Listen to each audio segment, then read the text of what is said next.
Surviving Sister Wives contains adult content that may not be suitable for Latter-day Saints or sinners. Listener discretion is advised.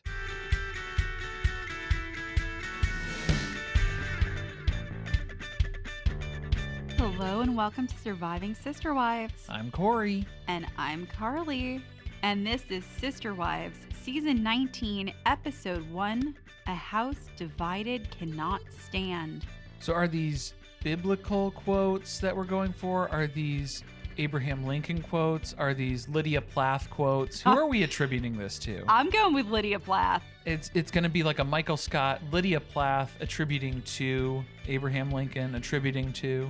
That was the time that she really went downhill and had to go on that long walk down the dirt road to talk to God for, 3 days. She disappeared. That was a season 1 meltdown, yeah. All right, this is a new season of Sister Wives. We are back. We want to welcome back our returning listeners, all of you who are new. We have been here since 2020, breaking down what's been happening with the Brown family. It's been a long road. We finished out our rewatch, so we are all caught up. Seasons 1 through 18 before this. That's unbelievable. That is hard to believe. Hard to fathom. The amount of hours that have been put into watching and recapping Sister Wives at this point. Pretty significant. Good portion of our lives. Very, very impressive. What's not impressive is the streaming situation this season, though. We did not get a chance to address this before the first episode dropped because they started telling everyone about it, 2 days before the season was supposed to drop? But if you want to watch on a streaming service like Max or Discovery Plus, the episodes are not going to be dropping on Sunday night when they air on cable. You're going to have to wait until Monday. It's going to slightly adjust our watch-along schedule because we were going to do those on Sunday nights, but now we're just going to bump them to Monday night instead. So that way we can all still get the shared viewing experience, but we'll just make sure that we allow enough time for everybody to catch up on those streaming services since that's where most of these people have been watching these things. And those watch-alongs happen over on our Patreon, patreon.com/survivingpod. You just connect to the Discord, and that's where we're chatting it up with each other. If you want more free content, though, we have started another podcast called Surviving Reality. We've been recapping Welcome to Plathville in its entirety this season. We also had a couple other episodes. We talked through Gypsy Rose content. We talked through Secret Lives of Mormon Wives. The entire season. The whole thing. All 8 episodes. Went through it a little too quick. So there's that to listen to now. And then we are going to be recapping the entire season of Real Housewives of Salt Lake City. So head over there and smash the subscribe button. Or just gently press it. You don't have to smash it. You could, be respectful in that way too. Another exciting announcement, we have launched a merch store over on Etsy. I'm pretty sure, because when we first opened it to our patrons, I don't know if there were just too many hits on the website. We had a My Sister Wives Closet situation. Too many orders, too many hits. But they had to shut her down. Etsy pulled the plug on us. Only took a day or so. So we've got that back up and running. So feel free to go over to our Etsy store, Survivingpod Shop. You can find the link in the episode description. And if you join our Patreon through the end of the month, you will get a discount code for 10% off. So just another consideration. You can listen to these episodes ad-free and early, and you could get a discount for the new merch items. What else? I think that covers us off on pretty much everything. Getting you up to date on what's been going on the pod since maybe you've been gone for a while. There has been, several developments. Been here. Well, we've been here all along. Never left. But the TLC description for this one is: things get awkward as Kody, Robyn, and Christine see each other for the first time in months at Mykelti's baby sprinkle. Meri tells her best friend, not her best friend, just her regular friend. I'm sorry. I don't know. Jen with 2 N's is her best friend, Corey. Yeah, I don't know why I escalated that so quickly. Okay. Meri tells her friend, just friend, Brandy, that she's done with Kody. Janelle reveals that she's looking at buying property in Montana. Which we know didn't happen. So I love a storyline that we know doesn't actually work out. It's already cooked, shelved, it's done. It's something to really get invested in. I wonder what her reasons are why she's not going to buy the property in Montana. Spoiler alert. That's what we have to look forward to. That's going to be the new information that we have divulged to us as part of this process. Can't But wait. let's get the Carly episode rewrite description so we know what's really going on. Kody and Robyn sprinkle Mykelti's twins with the touch of narcissism. Meri gets uncensored about her marriage. Christine and Janelle continue to conspire to ice Kody out of the family. You can bleep that if you want. I love Marisance 2.0. She's back and better than ever. Okay, we have been coming right off the heels of our rewatch that we wrapped up season 13. And that was the season of Meri. That was the original Marisance. Because 14, 15, 16, 17, and 18, Meri was a little... That sounds a little pathetic when you put it that way. She kind of took a step back. Towards the end of 18, she did kind of, find her voice again. But it took Christine leaving to really give Meri the confidence that she will not be ridiculed and judged as harshly as Kody convinced her she would be. All right, you want to get this pony in the water? Let's start this episode. Oh boy. Yeah, I think we are ready to go. Well, we have some serious things to address before we get into the episode. And I know one of the things that everyone has been wondering about is, first of all, will this season include Garrison's passing? It was not in the trailer, but it was in the press release that TLC had as like a companion to the trailer that dropped. So not a lot of people saw it, but it's going to be addressed in the season. And obviously, the opening of the episode, we had the screen come up that sets the tone that we're way back in 2022 still. Yeah, it's if anybody is just dropping in or if they had heard the news and wanted to see what's going on, it might be confusing because this is very old footage. The show timeline has always been super far behind, so they have to kind of frame that for us initially here so we kind of know what's going on as far as where we are in the story. To be fair, they did jump ahead in the timeline because I think it's been a whole week since that conversation that took place at the end of season 18. So that's 7 days. That's pretty far for them to jump forward in just one episode. That was something that people were questioning was, would they do that to get us closer to current timeline because of what happened with Garrison?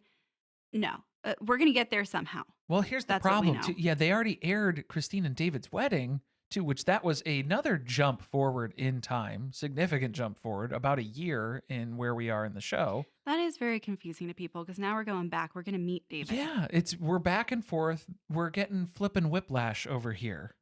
So the screen addresses the fact that Garrison passed away on March 5th, 2024, and then has a message about how he was greatly loved and he is missed. Now, that is not, to our understanding, going to be it. Like, that is not all that is going to be addressed in this season. They seem to be handling this much like they did with COVID, where every episode we got the screen at the beginning of the episode that clarified when they were filming and what the situation was with COVID. My guess is they're going to continue this because there may be footage with Garrison in it from 2002, Well, 2022 or 2023. Yeah, hopefully we're not going back to 2002. That would be very, very far back in the timeline for us. We do also want to let you know that once we get into an episode where they're addressing Garrison's passing, we'll add trigger warnings and timestamps in the show notes for you so that if you don't want to listen to those parts of the episode, you can skip ahead, because totally understand this is obviously a very sensitive topic and something that has impacted a lot of people's lives. So we want to make sure that everybody feels like this is a comfortable, safe space to continue listening. Well, then they hit us with the previously on. Oh, I skipped over that, So but that go was ahead, Corey. no, yeah, it's Meri's done. It took her long enough, and now it's time to tell her story. And I think that's what the basis of this episode is. We're kind of setting up what this arc is going to be for the rest of the season here for Meri. I'm sure there was some other stuff in there too. So you say, was that the whole thing? That was the only tidbits of information that I got that were useful for us, because everything else was from like the last episode of season 18. Robyn crying on the bench. Robyn crying on the bench. Meri had just Classic. broken up with her, so this is very big deal for her. Christine's loving divorce. Janelle is done with Kody. Everybody's over it. Everybody's sick of dealing with and interacting with Kody in any way, shape, or form. And Cody's trying to figure out how he can still claw his way back into some of these relationships, but not look like it's his idea. It's Robyn's idea, because it's Robyn's dream to have the whole family all together, sister wives in rocking chairs looking at that mountain. We get the new promo photos at the beginning. The photos. Okay, yeah. And there was a 3-ring drop. We did finally. On the Sister Wives title card there. Meri looks 15 years younger, does she not? It's like a weight has been lifted from her soul. This is like a magical thing that happens to women when they break up with Kody Brown. Like, what would happen to Robyn if she left him? It's a divorce glow up is what happens. I think she needs to consider it. I think Christine needs to chill with the red lipstick. She's looking a little Mariah Plath. Oh, you didn't like it? I was going to say she's got her sexy red lip on because this is going to be the season where she gets lusty for David. Oh my, yeah, she's going to courting. Yes, our sexy beast. Oh, freaky bitch. Our freaky bitch is back and better than ever. Yes, please. She's ready to be unleashed. And to be fair, Robyn's photo, she looked good. She looked healthy. She looked That's the lively. Yeah, there was a soul in her still. Oh, did you think so? I thought maybe still not. Somewhere in there. Still not there. It's distant. Behind the eyes. Oh, it's tucked in the back. You got to kind of reach in there and kind of feel, well, maybe not. I hope not. I'm just going to go with she looked healthy. Okay, good. Good. Well, we I feel like Janelle. that that could be. It's a backhanded compliment. Did you pick up on it? Is that what you're going for, Barry? Okay, thank you. Did you just call me Barry or Meri? Yeah, Barry. Okay. Well, is it Barry or is it Burry or is it? Hey, Oh, let's not get on that. It's a whole new season. I don't think we need to bring back the Meri and Murray and Millions. It's not Meri. Discussion. It's Meri. Okay. Janelle, though, her arch nemesis, she looks like a hot legal secretary. Oh. That's what I'm picking up. But The paralegal who's staying late. sleeping with the boss, maybe? Oh. Trying to make partner. First of all, that's a terrible depiction of women. That is nothing Janelle would ever do. Oh, of course. Yeah. She's way stronger. She than that. owns she's not the legal secretary. No. She, like you said, she owns the firm at this point. She is partner. She's the one making inappropriate advances at her interns. That's a future that we hope for Janelle. Is that empowering? No. It will be today. So yeah, Kody looks just pure evil. Okay. What was your read on that? Does he not look like Johnny Fairplay from Survivor in the early 2000s? Remember the guy who was a wrestler? Johnny Fairplay? Am I the only person who that's a deep cut. Wow, yeah, that is going way beyond. I'm going to need you to I'm Google a prepared. picture of him. I am like surface level Survivor. I remember the first season. That was about it. He was the villain on that season, though, so maybe that is appropriate. Okay, I remember like the last tribal council meeting of the first season. That's what I remember. He wasn't, yeah. That I remember the season. host jumping on the jet ski and riding from... Jeff Probst, he has a Yes. name. Okay, yeah, but I don't remember that. So yeah, and he took the results of the tribal council meeting and then rode a jet ski all the way to New York. I saw it happen with my own eyes. You can't tell me that was a trick of editing. I saw it on TV. It happened. Can you please Google a picture of Johnny Fairplay? I just need you to know. Johnny Fairplay? Oh, wow. Okay. It's accurate, strikingly accurate, is it not? Wow. Yeah. They got the same hair care routine. Maybe Kody should start implementing a fedora into his style here. That would have really topped things off. That would fix a lot of problems that are going on with Cody's look right now. We've got suggestions. If you got issues, we've got answers. All right, so like you said, it's been 7 days since... Yeah, it's been 1 week since you looked at me. Yeah, it has been. Cody's still pretty raw from being broken up with 3 times in a row. Third time's the charm, though. Plural marriage is over. It's done. And Kody is now entering into a new phase of narcissistic collapse disorder. It's the identity crisis. Who am I without this fake family that I've built up over the years? Who am I without all these people to praise me and tell me that I am good? Because now I'm starting to think maybe I'm not. He needs to join Worthy Up. Yes. Would Meri allow him to join Worthy Up? Is this a scenario that she is prepared to handle? I don't know. Well, she wasn't able to help him achieve new levels of, what is it, like self? I don't know exactly what Worthy Up does, but Still don't.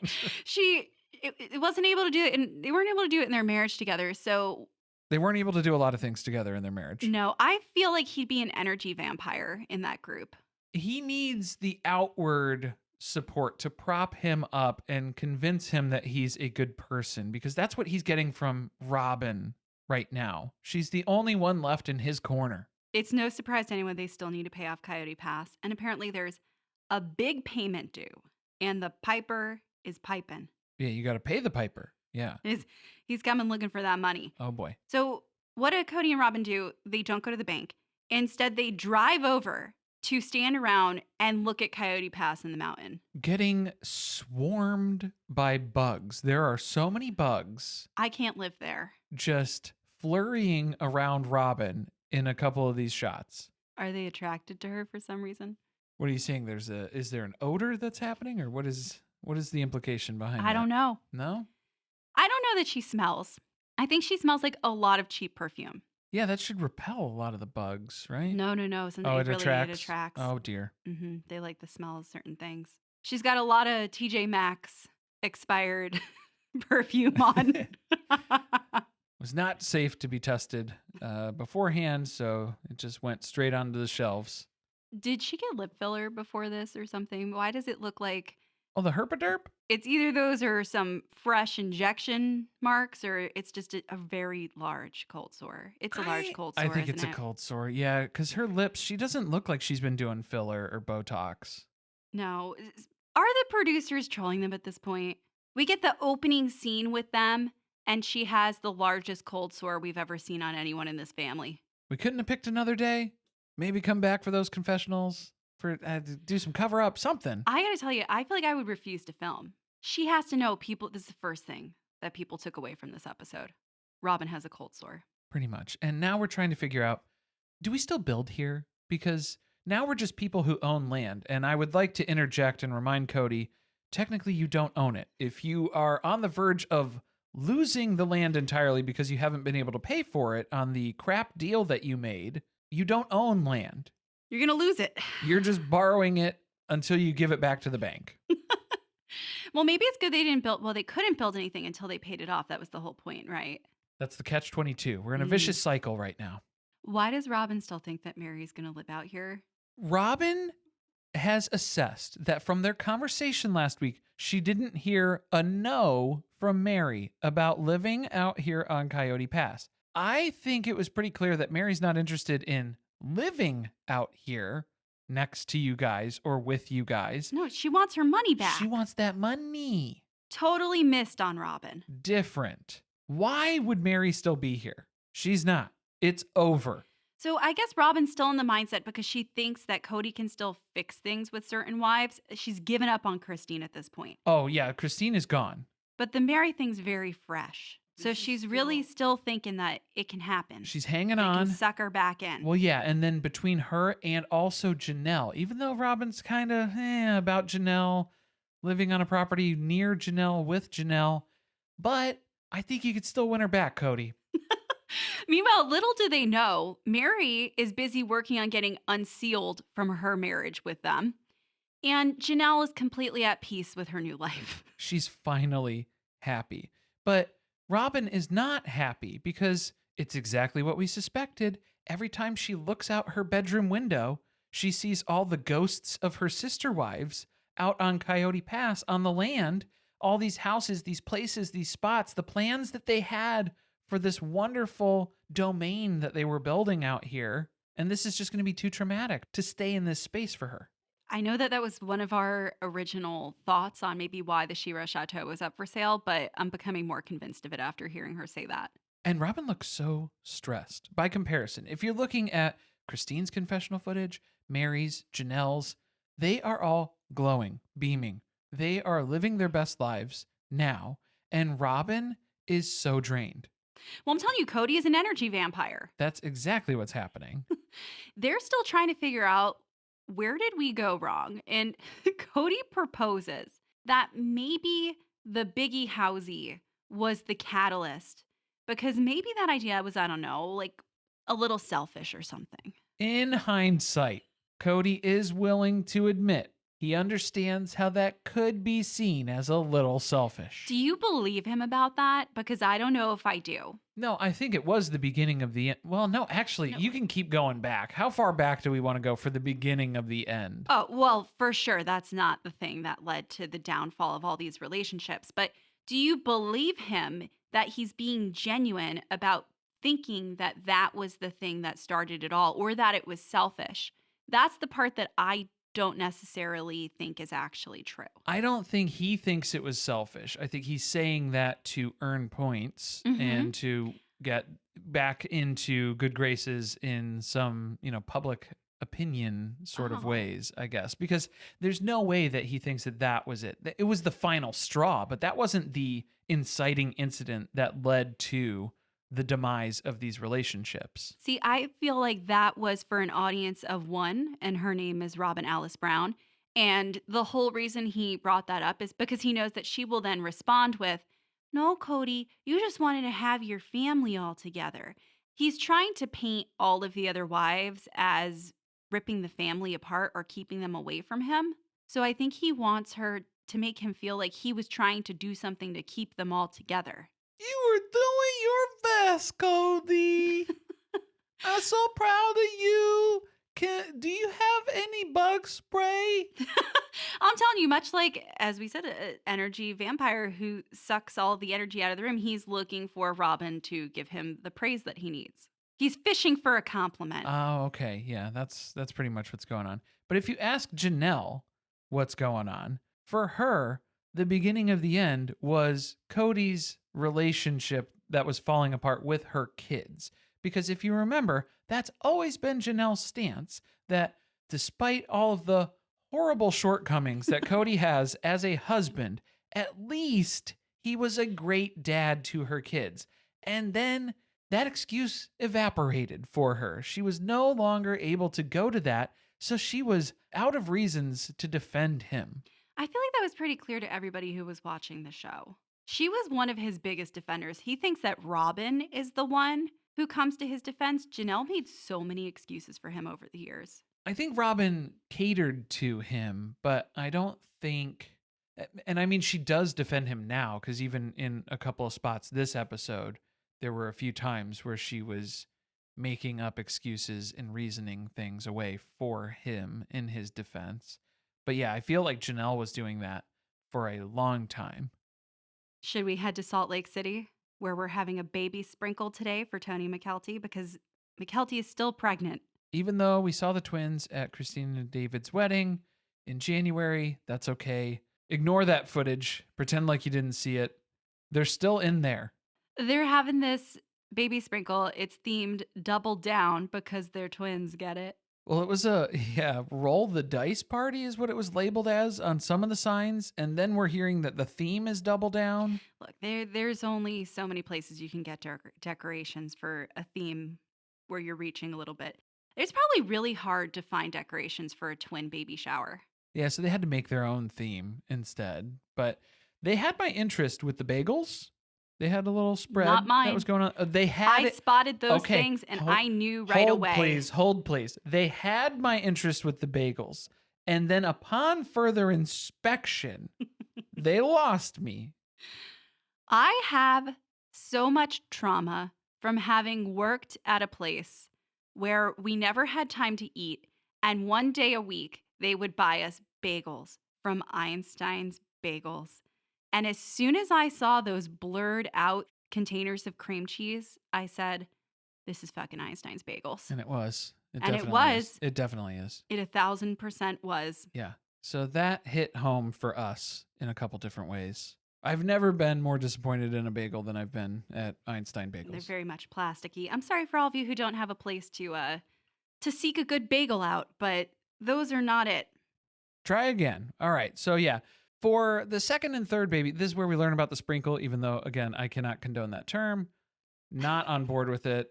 Maybe we'll call it a baby spritzer. I'm What? still on with the spritzer. A spritzer's fun. Yeah, spritzer sounds way cooler. It's than more a fun for sprinkle. everyone else who's coming to Everybody. the baby yeah. shower. Sorry, Mykelti.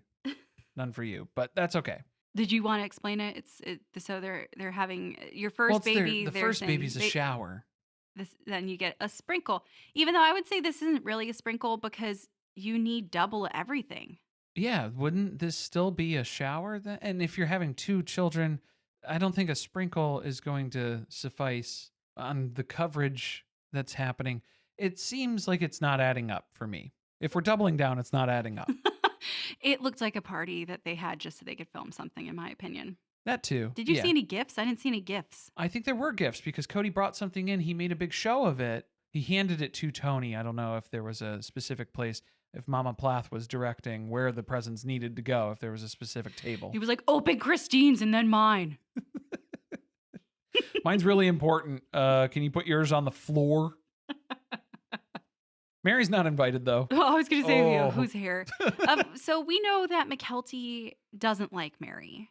I mean, neither does anyone else in the family. Well, but they didn't say that, though. No, they didn't. But Christine has addressed it in the past. Oh, yeah. But they didn't mention it here because what they needed to make us abundantly aware of is that Janelle definitely was invited. She just was unable to attend. So that was Janelle's choice. Regrettably, she had to RSVP a no, but Meri did not even receive an invite. Kody's going to complain a lot this season about how he doesn't know what's going on with any of the family. And I'm like, well, welcome to Meri's world. No one has been telling her shit for the past 10 to 12 years. Oh my God. Yeah. Well, and then Meri hasn't been telling anybody anything either because she hasn't divulged to anyone that the breakup conversation happened on Coyote Pass. She might have gotten an invite then. You know, I'm such a messy bitch that would have been the first thing I did when I got in the car. I wouldn't even have put the car in reverse yet. Group text. I would have been like, just broke up with Kody. Just broke up Wanna with Robyn. chat. Just broke up with Robyn. Cody was there too. Well, that would be the thing I want to tell him. Robyn stayed the whole time. We saw how shocked Christine was. Almost. Most of the time. Except for the really important parts when we decided to come to terms and say, yeah, I think we're done. Kody and Robyn did get an invite. I mean, you kind of spoiled that since Kody showed up with a gift. but- Well, I mean, of course, they are Mykelti's favorite parents. At least for now. For now. This is the first time that Christine is going to come face to face with them since she left. I'm sorry. This is the first time that Christine is going to be in the same room with them since the knife in the kidneys. I guess you could call it a conversation, but it was more of a Kody meltdown. Well, didn't they come to the breakup at her, or the breakup? Oh God, yeah. The goodbye at her house? That was weirder. So I guess, I mean, she's saying that They this literally came to face at that because they just stood on opposite sides and stared at each other. Well, no, remember Kody poked his head in through her kitchen window and scared the hell out of her? Yeah. Yeah. Terrifying. Here's Kody. You know who's the nervous one, though? Kody and Robyn. Because everyone is just so mean to them that they're worried about how this is going to go down. There's a lot of animosity that's been building up, mostly on Kody's side, because Christine got the better of him, and he's still bitter about it. Because if Christine's a freaky bitch, Cody's a petty bitch. Yes, he is. Robyn's worse. I was very annoyed about the comments that she made about how she isn't going to push herself on Christine. Was that it?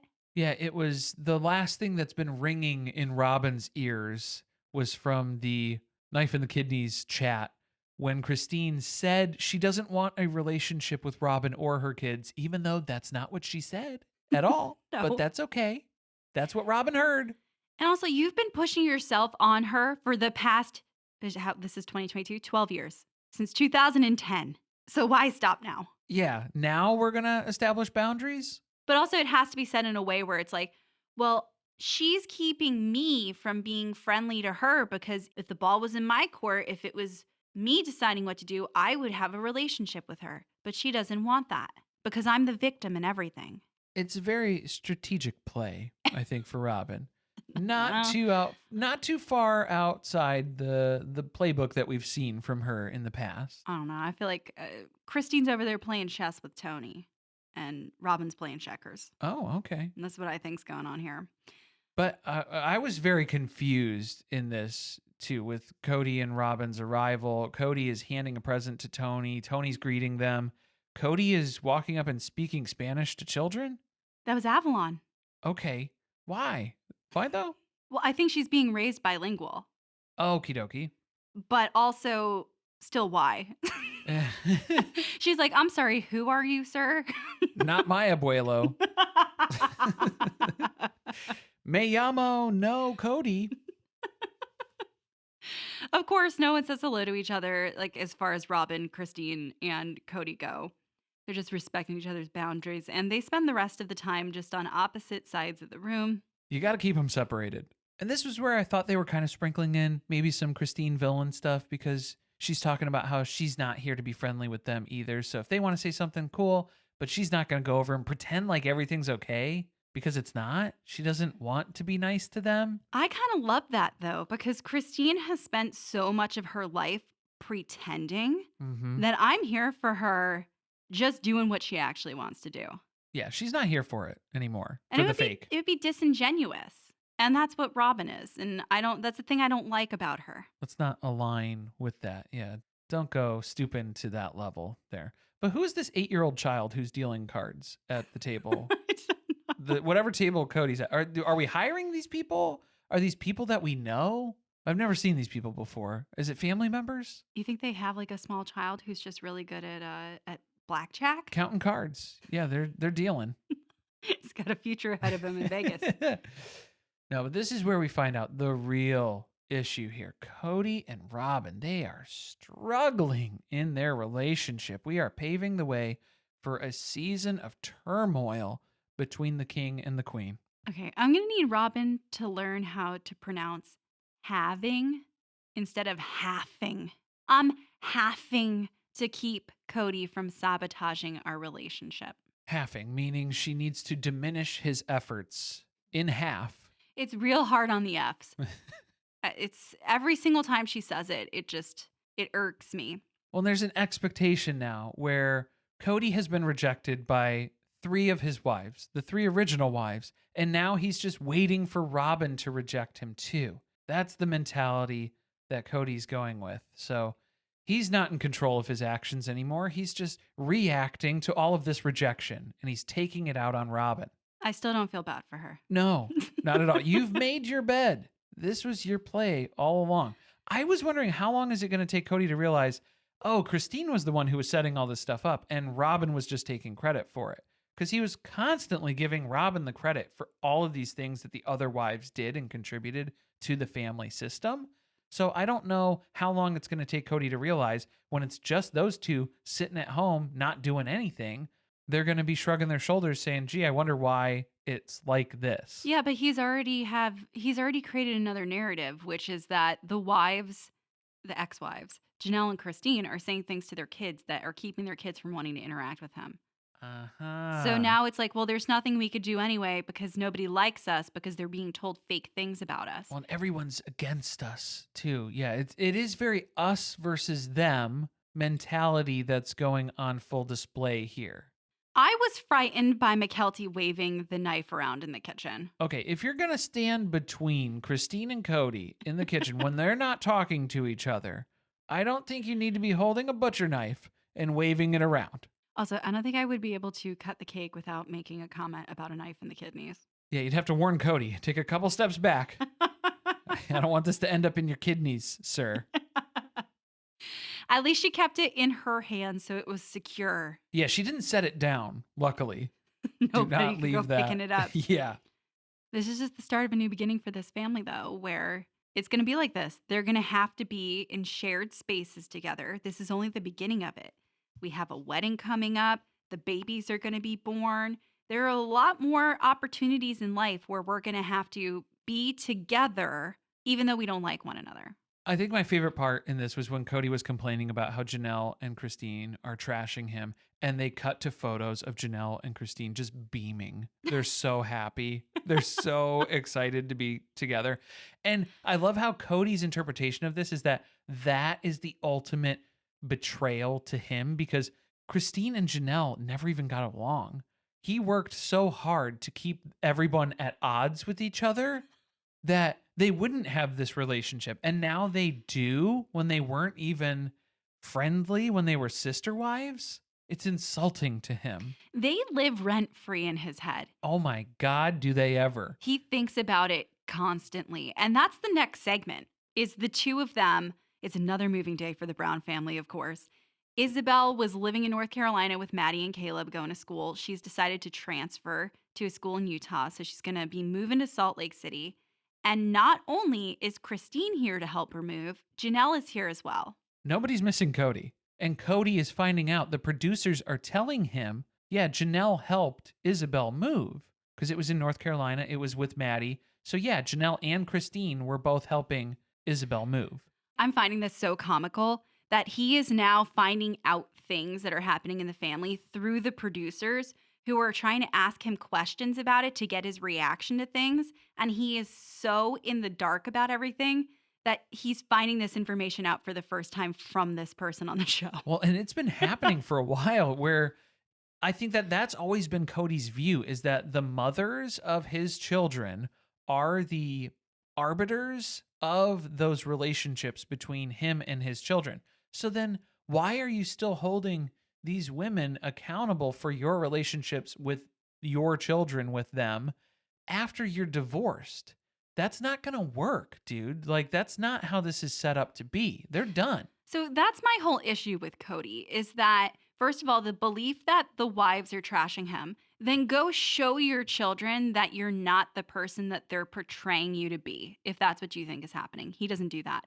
Then also, you don't have anyone who is telling you what's going on in your kids' lives. So use your phone and text them or call them and find out. He's also incapable of that. So stop complaining because it is on you at the end of the day, which is what Christine's been saying for a while. Like, you're a parent. You're just as capable of doing these things. There's a bigger piece of news, though, that we learned here, which is Maddie is pregnant. Didn't she have that baby too? Yep, another baby that's born. Already out. We didn't really care that much. So she's pregnant. She's helping them move. She's lifting and moving. There's a little bit too much strenuous activity here. Janelle's getting concerned. Please sit down. She's used to this. How many times has she moved in this family? Her body is built for this. Oh, that's true. Yeah, I think she would have a little bit more of a capacity for this. It's muscle memory at this point. There's no risk here. But Janelle and Christine aren't the only wives who are trashing Kody this episode. We also check in with Meri, who happens to be in Vegas for business, like you do. No, it's because she had to drive hours to finally find someone who wanted to film with her, who was a friend. I'm surprised it wasn't Nancy. We didn't stop in for a little catch up. Jen. Why did they not give us Jen? Why are you withholding her from us after the talkbacks? Okay, so there was a photo of Meri and Brandy and Jen because we're at Brandy's house. This is Meri's friend that we're being introduced to, and her husband, Tim. I guess they're in Vegas. Okay, cool. So they know Jen, but yeah, they're withholding the Jen from us. They want Meri to be able to give the snark on her own. I think that was what they were afraid of initially. Jen needed to be the mouthpiece for Meri to say the things that Meri was too afraid to say. But now we got Meri just popping off over here. Brandy has this giant glass of lemonade. Was that ironic? Was that on purpose? Does she know that that's funny? Oh, Beyonce lemonade, you mean? No, Kody with his lemons. Oh, the lemons. Okay, see, I took it as a different interpretation there. I guess it works in both Yeah, both cases it's got here. a couple of different, there's layers to that symbolism. The whole reason Meri is here, though, is to tell Brandy that she's done with Kody. And much like everyone else who was watching the show last season, Brandy's just like, wow, it's about time. Yeah, where have you been, Meri? Thanks for catching up with the rest of us, finally. It's been over for a very long time, but I'm glad that you finally got the memo.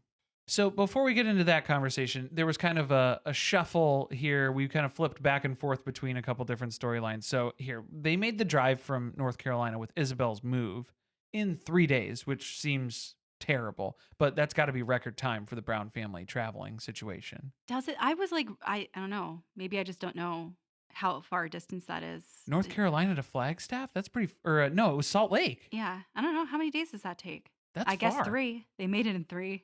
I mean, 31 hours of driving in 3 days. Like 10 hours a day.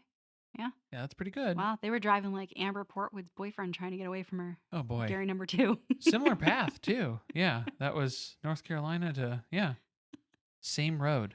It was the same start. Yeah, that's what I'm saying. And like that heading that direction, because I think he ended up out west, too. Yeah, he did. Well, Mykelti comes over because she's got Avalon with her and all the little cousins are here. So they're all going to see each other. They don't really remember. They don't really remember one another. Much like how Robyn's children don't remember the rest of the family. Well, they're still little, too. I don't think they realize all the connections here, the familial relations. Too many people. They're not 7 years old with a pacifier here. These are actual toddler children, not just Robyn's toddlers. Is that why Ari can't be here? It's different. So clearly part of this trip is to see family, but Maddie does not have a certain someone on her list to go visit while she's here. She is on the outs with Kody, which is big news, clearly, because he must be devastated about losing that connection to Caleb. Yeah, but he's not going to talk about it on camera. He's going to get way too emotional just thinking about that loss. He's not going to do it. Janelle explained some of the reasoning behind this, where Maddie kind of drew a line in the sand and was saying that Kody needed to be a consistent presence in her children's life as a grandfather, not this in and out, wishy-washy, whenever it works for him sort of arrangement that he's had. But that was the kind of dad that he was to her. Everything was on his terms of when he was going to come over. Part-time dad has been kind of his role his entire life. Why wouldn't he be a part-time grandpa then? Yeah, I don't understand why she had a different expectation of that. But hey, voice that. If you have a different expectation and she's making this clear, he has made it clear that he has no interest in that. So the divide grew and they kind of went their separate ways here, as it seems. Which she actually talked a lot about this in a podcast that she did. What was that, like sometime last year? Where she talked about this whole situation. So this actually isn't new information to anybody who heard that episode. By the way, that wasn't us. I don't remember whose podcast it was, but it was like one of Maddie's friends. Yeah. Who has a podcast. It was someone. Yeah. It seemed like someone she knew. Anyway. So yeah, Kody doesn't want to talk about it on camera. Robyn does though. Yeah, they didn't get their story straight before they went in for the confessionals on this one. No. This was a topic that she didn't know was off limits. And of course, she's going to blame the kids. Yeah, we might as well go ahead and we'll build up some defenses for Kody along the way. And then the kids need to try harder too. It's the kids' fault. She has a lot of opinions about how there needs to be an effort made on both sides in all relationships. But I think the problem is that the kids feel like their entire lives, they've been making the effort to get their dad interested in their lives, and it hasn't worked. So, I don't know. I think you're at a point of no return. And also, Kody seems to be the one who never engages back.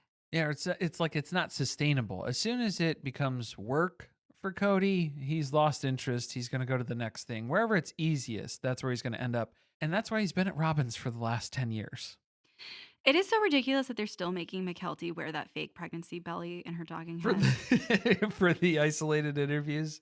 First of all, she has lost a ton of weight after having the babies. Yes. And so she's very visibly not pregnant anymore. And then we just still have this bump. Although the one that she had on in this looked a little more accurately rounder. They had that pillow situation. Yeah, that one was a little frumpy. It was very obviously a square pillow. Yes, that was just shoved under a shirt. There was nothing else going on there. At least get a circular pillow.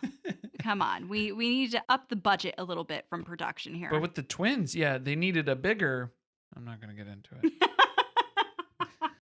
She finally knows when these babies are coming. She's got a date that she's going to be induced. So that means start the clock on Christine knowing that she's going to have to hang out with Robyn again. Have dates to get your babies induced. She's got a date with Robyn.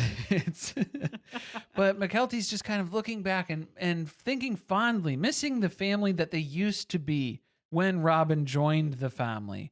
And we did have a Fajita Cantina sign spotting. Yes. In this one, we flashed back, and that was some season 1 footage over there. Well, it's been that long since they've all been happy together, I guess. It took that long, to figure it out. But a lot's been going on. Isabel's moving. We got an unnamed wedding that we're participating in. It was Logan's, but they're not going to say it because the film crew was not invited.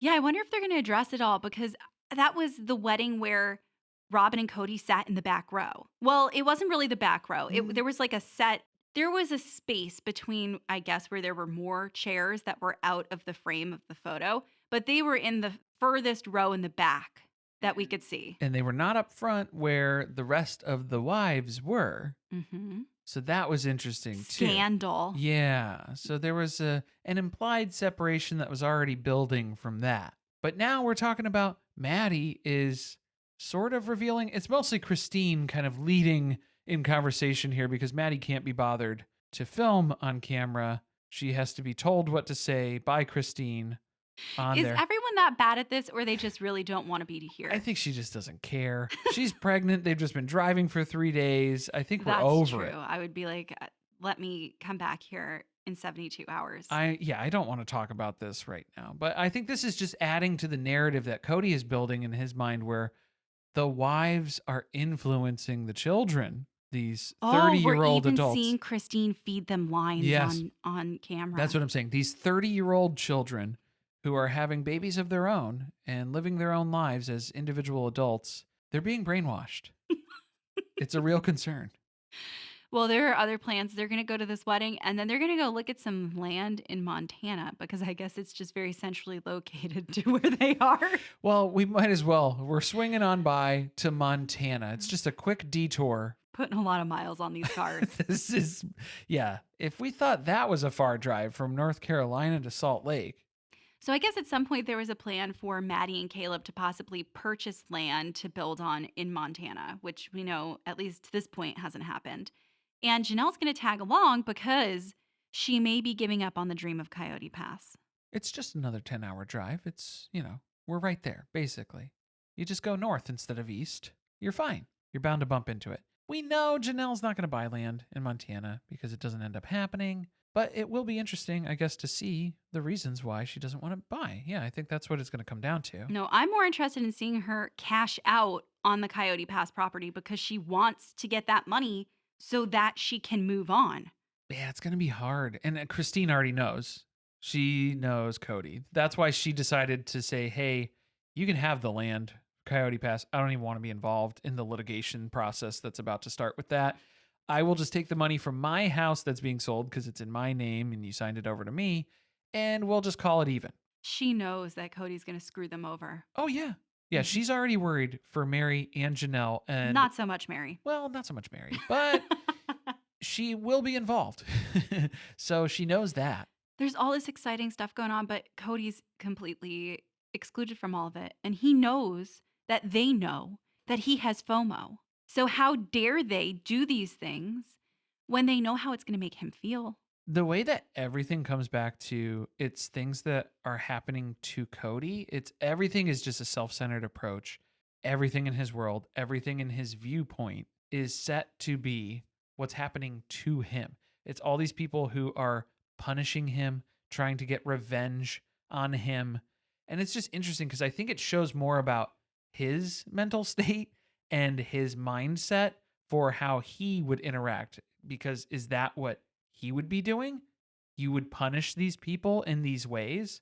Is that why they're selling the Shira Chateau? Like, I think that, again, makes us think, are they moving into a bigger, more expensive house? Because everything he does is just him trying to, I guess, get back at somebody or show how he's doing better. Yeah, he can only fail up. And so he has 3 failed marriages now on his resume. And so he's really going to need to compensate for that to make up for that gap. It's just crazy that they're just going on and living their lives, the other women. And he's like, they're doing these things specifically to upset me. And to make me look bad. It makes me look like an idiot. And it's like, no, you're pretty much doing that as a full-time job right now. You got it covered. You don't need any help in that category. Also, the FOMO thing, I know everybody saw the clip of that came out, and the reaction was overwhelming. that people could not believe that he would say that. And I think the thing that he fails to see is that you excluded yourself from the lives of your wives and children for years. But that was on his own account. Like that was his own decision. So I guess that's okay. But now that he's not part of their lives because they have left their marriages with him, Well, he used to get like a dossier update it does. where, yeah, it was like a quick rundown. So then he would at least have kind of a semblance of an idea of Why what was have going those on. stopped? Yeah, he's missing his briefings now. He has his big boy panties. He doesn't do briefs. He loves to say the big boy panties thing. He brought it back this episode. I didn't like it. No, we need to try to get some better sound bites. Tony. Well, does have better sound bites than Kody does. Tony definitely. The he ice is cream flavors. sound bite machine over there. All right. Well, Meri is trying to get a teaser pulled out of this conversation. That's for sure. But can we talk about the fashions? I need to talk about the cheetah print shirt, the short sleeve turtleneck. Well, I thought it was interesting that this is something that you were shitting on because this looks like something that you would wear in Vegas. No, it does not. Well, I don't know okay. why you think that. Well, maybe not the shirt itself, but I feel like that pattern. No, I didn't like it. You didn't like it? Look, I have nothing against an animal print.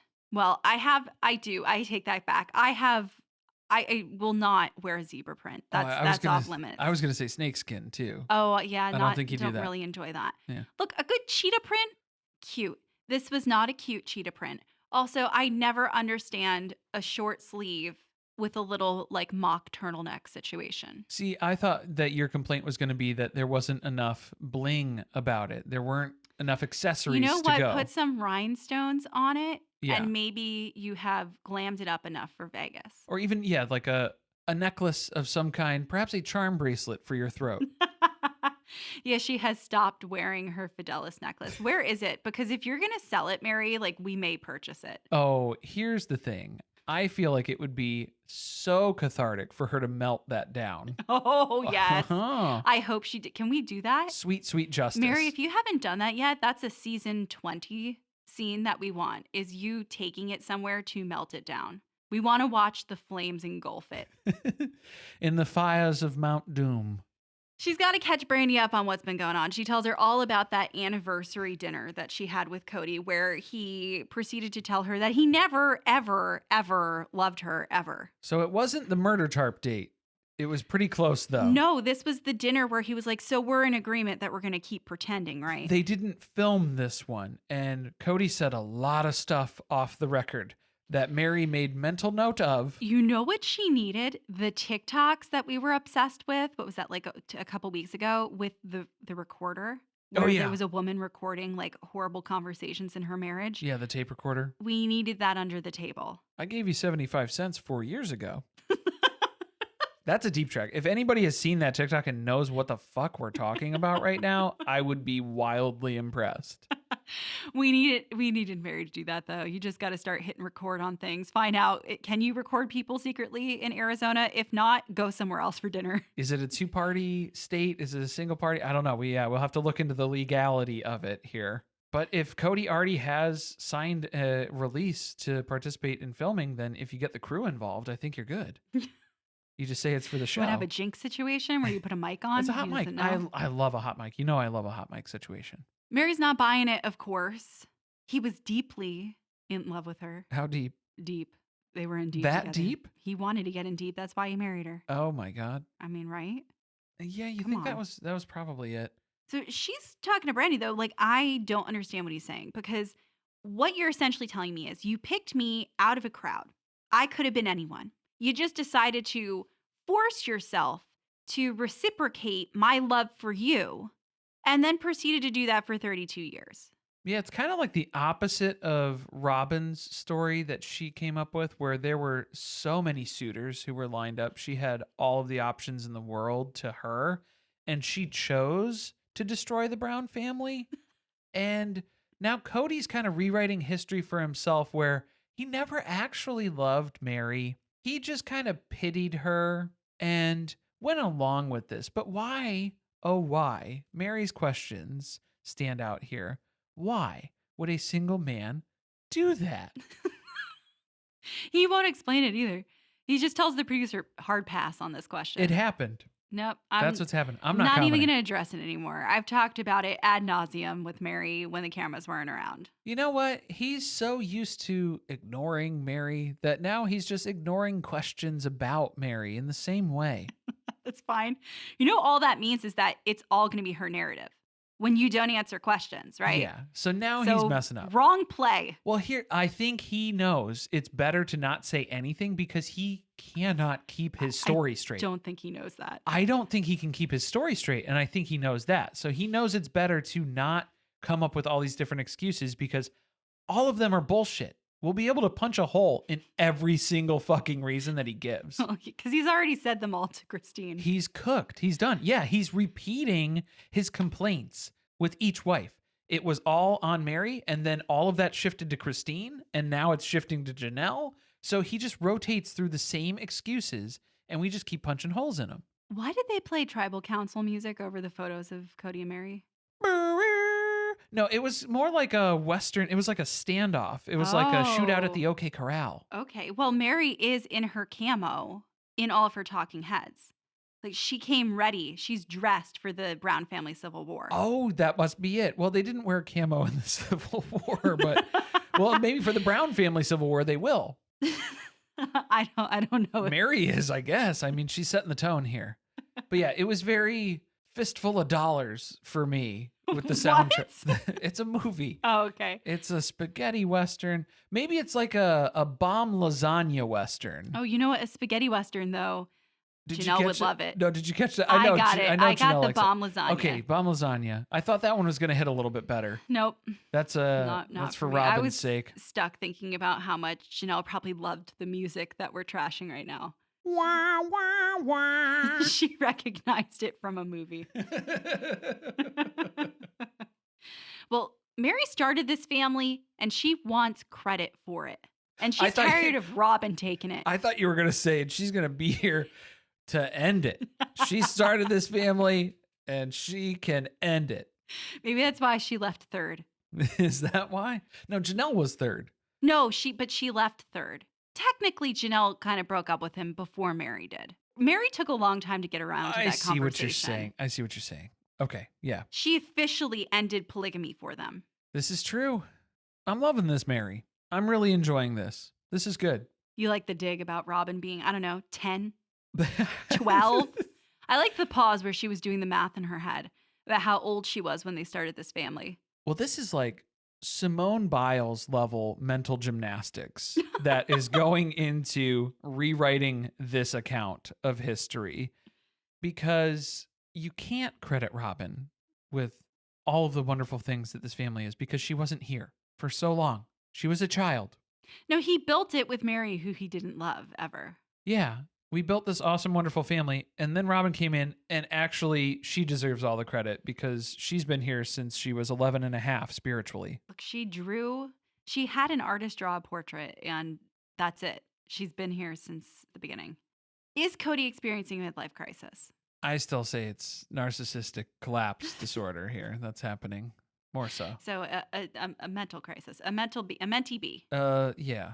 He's got his own mentee B going on. He's making excuses. He's saying he doesn't think that polygamy is fair to women. He's pushing Meri away so that Meri leaves because he isn't allowed to leave Meri because that would be wrong.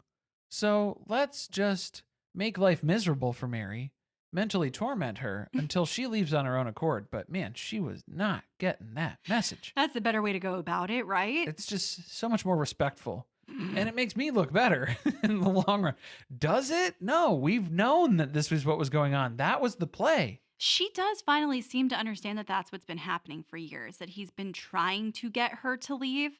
So we were right in a way that she was sticking around just to stick it to him. In some ways, I think she was still hanging on for a while until she heard Suki say that stuff at the tell-all when he was talking about how if she wanted to go marry somebody else, more power to you. I think it would make more sense. And she was like, whoa, those are private conversations between you and me, Kody. Why are you airing that out at the tell-all? Brandy knows who the real victim is, though, the one who's been crying. It's not Kody shedding a tear over the end of this relationship with Meri. It is Robyn who needs to be consoled.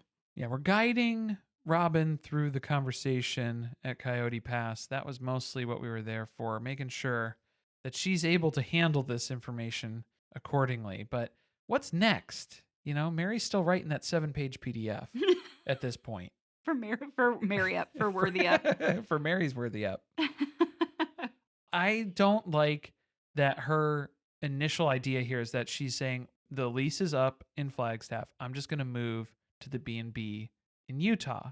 I would definitely not do that. Moving into Lizzie's Heritage Inn permanently, you know that Kody is going to hold it over your head and let you never hear the end of it, that was your plan all along when you bought it. Oh, I can't wait for him to argue that that is an asset that he didn't have a part of. So in return, he's keeping his piece of Coyote Pass that belonged to her. Oh, I'm sure that's going to come up in the litigation. Yeah. Man, I really want the lawyers to get involved. I'm really wanting to fast forward to that part of the season at this point. The rest of the conversation they have, it's just like Brandy feels like Mary's being a little too easy on Kody still. She's not talking that badly about him, as badly as he deserves, in her opinion. And Mary's surrounded by all these things from her marriage still. She's trying to figure out what does she do with them. She's got all these Christmas decorations that she had every year from her grandma with pictures of the two of them. Like, does she just throw that stuff out? I think melting it down is the correct answer to our point earlier. Does she put out a solo Christmas card? Well, not this year. Like that freaky bitch Christine would? Because you know Christine would put out a card that was like, this has been the best year of my life. She didn't even go a year, though. David was on her Christmas card by time. Right, yeah. By the time that rolled around. Either that or it would be like an Elaine Bennis Christmas card where she has a nip slip as part of it. But that made me question, what have we been doing for all these years? Has Meri been sending out Christmas cards signed Meri and Kody? How do we get on this mailing list? What do I got to do? I do like that they were taking some of the things that were being said and they were flashing back with the receipts because Meri was talking about the spiritual marriage that they've had that they were barely clinging to for the last 10 to 12 years. It's been bad for a very long time. But then also going back to the very first episode where we're hearing the manic Kody Brown character that we were introduced to talking about how love should be multiplied, not divided. And that was their whole story. She did address the fact that it was not fair to the viewers that they have been presenting this untrue story for all of these years. Yeah, you want to talk about polygamy not being fair. It hasn't been fair to Meri the past few years. But isn't that what makes this show fascinating to people? Was that for years, everyone felt like they were not telling us the truth. And then slowly, we've been watching it all come out. And that is the compelling part of this show. Because now it's going to be the land grab. That's what we're going to go to. Because Mary's not giving up on her share of Coyote Pass. We got to settle the Brown family estate. Very much so. Yeah, because what are you going to do? There's all this land out there. Brandy was even making jokes. Maybe they're going to have plenty of room to build a big old house and maybe get some new wives out there. No. I don't think so. No. Meri even shuts that down too. I don't think so. No way. The real question is, what if Robyn leaves? Then it's going to be Kody Pass out there solo. Oh, he would keep the whole thing. Yeah, obviously. 1,000%. And just go fully insane with prairie dog plague infesting in his brain. And that's kind of where we left them off. It's just like, will Kody regret this one day?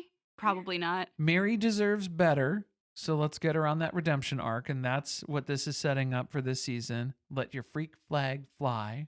Who? For Christine? Well, for Meri. Oh. Because we already know Christine's been waving that freak flag. Mm-hmm. So now it's time for Meri to get maybe her petty. We need petty Meri. Because she was talking about how she doesn't want to be vindictive. She doesn't want to say things that are mean. Be vindictive. Please, be wrath. We're here for it. Be justice.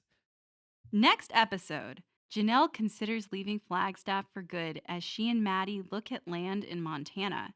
Kody learns that Meri is asking their church for a release, their religion's word for a divorce. Christine and Aspen throw Isabel a welcome home party. Sounds like a slow start. A little bit, yeah. I'm interested in the release stuff though, because they've been so secretive around the ongoings of their church that if Mary's able to get a release, then shouldn't Christine and Janelle be able to get one too? Yeah, but is it worth going through that process? Well, I guess we'll see. Is it that big of a hassle?